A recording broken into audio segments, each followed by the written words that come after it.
siya ang akong kusog. Sa tanang pagsulay, siya ang akong paglaom.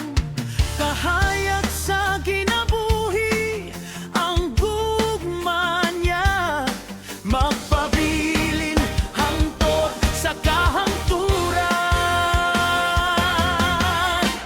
Ang gugma sa Ginoo, magpabilin, maghupay sa kalibutan, magpasalamat sa tanang panahon.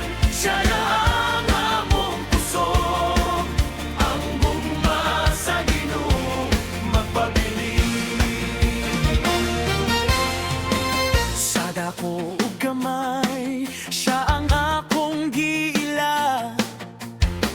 Sa bagyo o kalipay, siya ang akong